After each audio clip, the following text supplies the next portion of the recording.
բնակիչներ, Հայաստանի Հանրապետության արձանապատիկ քաղաքացիներ։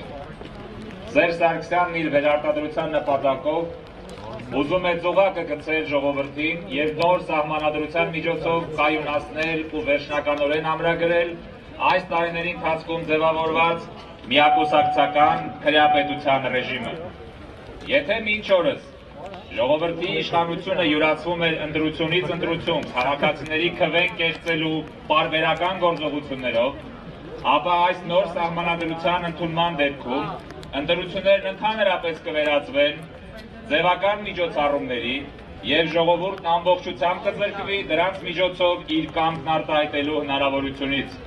ինչի հետևանքով երկրում իսպառ կվերանան սահմանադրականության դեռևս պահպանված պատառիկները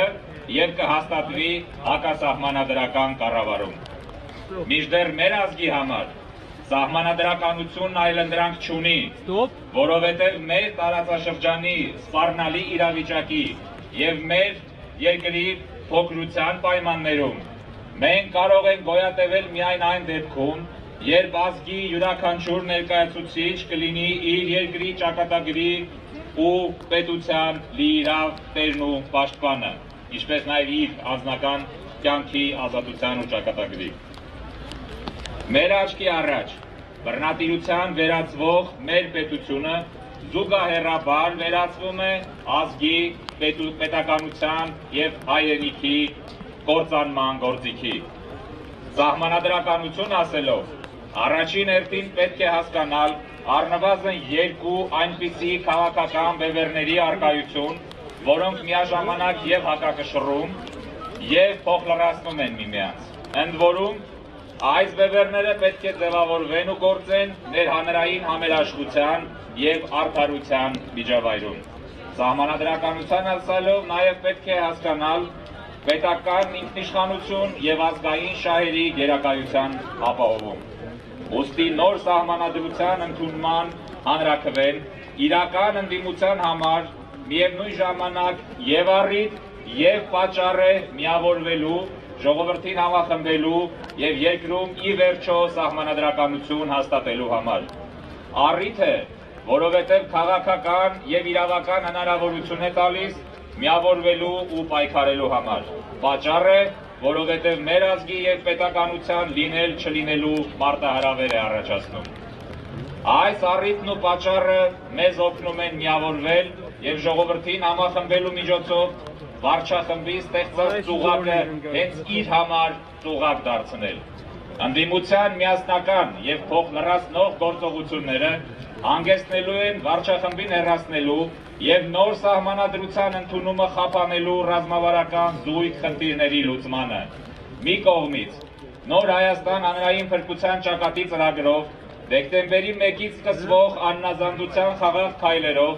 Սերժ Սարգսյանին և նրա վարչախմբին հեռացնելու,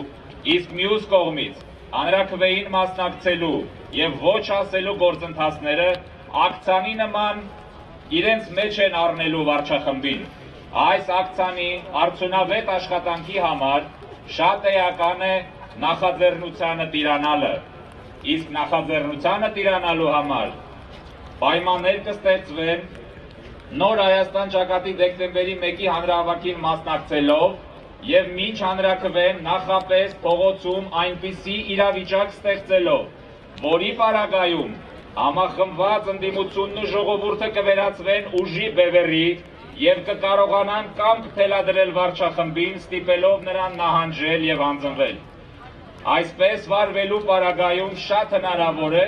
որ անգամ հանրաքվեին չհասնենք և մինչ այդ մատ անենք տխրահռչակ շախմատիստին։ Իսկ եթե մինչ հանրաքվեն վարչախումբը հեռացնելու գործը մի փոքր ձգձգվի, միևնույն է,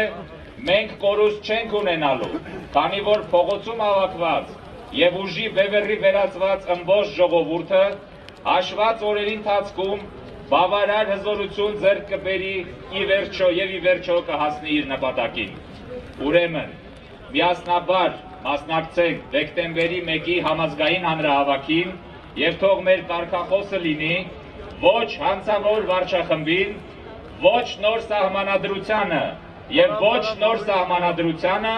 ոչ անձավոր վարչախմբին։ Սիրելի ժողովուրդ, ուժը քո մեջ է, դու ես երկրի տերը, լցրու քեզանով փողոցներն ու հրապարակները, կյանք ու շունչ տուր քո երկրին եւ հաղթանակը քոնն է լինելու։ Հաղթելու ենք։